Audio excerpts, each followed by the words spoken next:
We have, by our own rules, LHSAA Executive Committee has that we shall have no more than 10 football associations in the state, and they're scattered out geographically.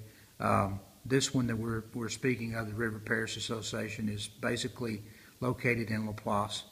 Has about anywhere from 80 to 85 football official members. This past year they serviced 18 schools. On their inception, probably it was about 14, so they've grown 14 to 18, and that kind of goes back and forth. I think they actually got their charter in 2009. They were sanctioned at that time by the LHSAA. The problem that centered around the current River Parish Association was that they were individually owned, and to my knowledge, the only association, official association that is individually owned. The official association was set up to be non-profit, run by a board of directors, a president, a vice president, a secretary, treasurer, a training officer, a recruiter, if you will, and some had even other titles that they used, fundraiser, chairperson. So they each had their own titles, but they were individually organized. They were true independent contractors, and there was not a sole owner or proprietor of that organization. And that's what we got into here.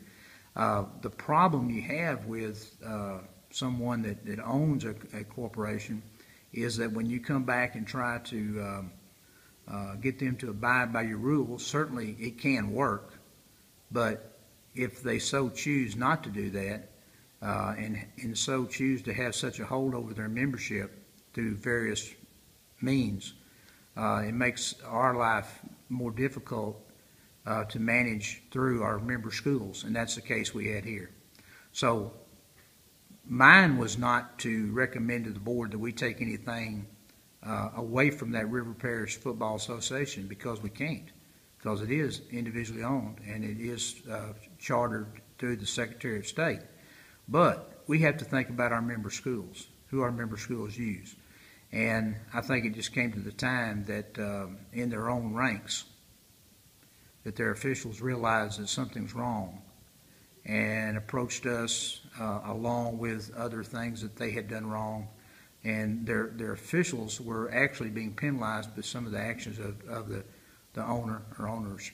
And that's how we developed this process. And I said we developed. It didn't develop from this office, because you had this other association that the LHSAA Executive Committee today sanctioned, the South Louisiana Football Officials Association, that is the bulk of those officials in the River Parish Association that is now the sanctioned one in that area.